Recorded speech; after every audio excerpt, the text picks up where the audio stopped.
हमारे देश में मैकॉले के द्वारा जो विषय तय किए गए उनमें से एक इतिहास विषय, जिसमें मैकॉले ने यह कहा कि भारतवासियों को सच्चा इतिहास उनका नहीं बताना है क्योंकि इनको गुलाम बना के रखना है, इसलिए इतिहास को विकृत करके भारत में पढ़ाया जाना चाहिए।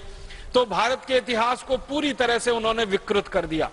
सबसे बड़ी विकृति जो हमारे इतिहास में अंग्रेजों ने डाली, जो आज तक जहर बनकर हमारे खून में घूम रही है, वो विकृति ये है कि हम भारतवासी आर्य कहीं बाहर से आए।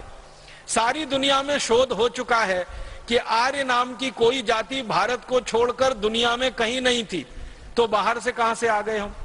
फिर हमको कहा गया कि हम सेंट्रल एशिया से आए, मध्य एशिया से आए। मध्य एशिया में जो जातियां इस समय निवास करती हैं, उन सभी जातियों के डीएनए लिए गए। डीएनए आप समझते हैं, जिसका टेस्ट करके कोई भी बात की पक्की सूचना ली जाती है। तो दक्षिण एशिया में, मध्य एशिया में, पूर्व एशिया में, तीनों स्थानों पर रहने वाली जातियों के नागरिकों के रक्त इकट्ठे करके उनका डीएनए टेस्ट किया गया और भारतवासियों का डीएनए टेस्ट किया गया। तो पता चला कि भारतवासियों का डीएनए दक्षिण एशिया, मध्य एशिया, पूर्व एशिया के किसी भी जाति समूह से नहीं मिलता है। तो ये कैसे कहा जा सकता है कि भारतवासी मध्य एशिया से आए, आर्य मध्य एशिया से आए। इसका उल्टा तो मिलता है कि भारतवासी मध्य एशिया में गए, भारत से निकलकर दक्षिण एशिया में गए, पूर्व एशिया में गए, मध्य एशिया में गए और दुनिया भर में सभी स्थानों पर गए और भारतीय संस्कृति, भारतीय सभ्यता और भारतीय धर्म का उन्होंने पूरी ताकत से प्रचार प्रसार किया। तो भारतवासी दूसरी जगहों पर जाकर तो प्रचार प्रसार करते हैं, उसके प्रमाण हैं, लेकिन भारत में कोई बाहर से आर्य नाम की जाति आई, इसके प्रमाण अभी तक मिले नहीं और इसकी वैज्ञानिक पुष्टि भी नहीं हुई। इतना बड़ा झूठ अंग्रेज हमारे इतिहास में लिख गए और भला हो हमारे इतिहासकारों का, उस झूठ को अंग्रेजों के जाने के 63 साल के बाद भी पढ़ा रहे हैं।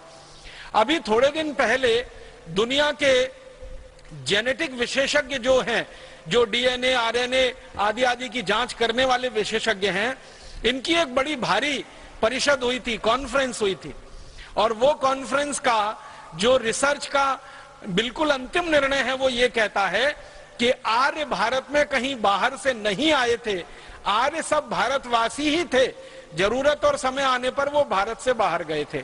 अब आर्य हमारे यहाँ कहा जाता है श्रेष्ठ व्यक्ति को, जो भी श्रेष्ठ है वो आर्य है।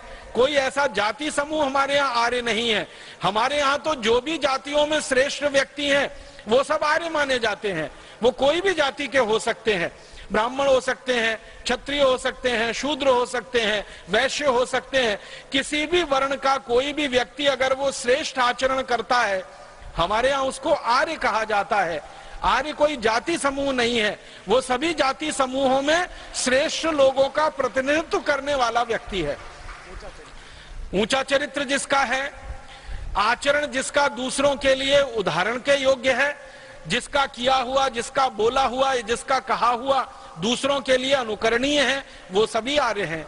हमारे देश में परम श्रद्धेय और परम पूजनीय स्वामी दयानंद जैसे लोग, महात्मा गांधी जैसे लोग, भगत सिंह, चंद्रशेखर, ऊधम सिंह, अशफाक उल्लाह, तात्या टोपे, झांसी की रानी लक्ष्मीबाई, कित्तूर चन्नम्मा, ये जितने भी नाम आप लेंगे ये सभी आर्य हैं, ये सभी श्रेष्ठ हैं, क्योंकि इन्होंने अपने चरित्र से दूसरों के लिए उदाहरण प्रस्तुत किए हैं।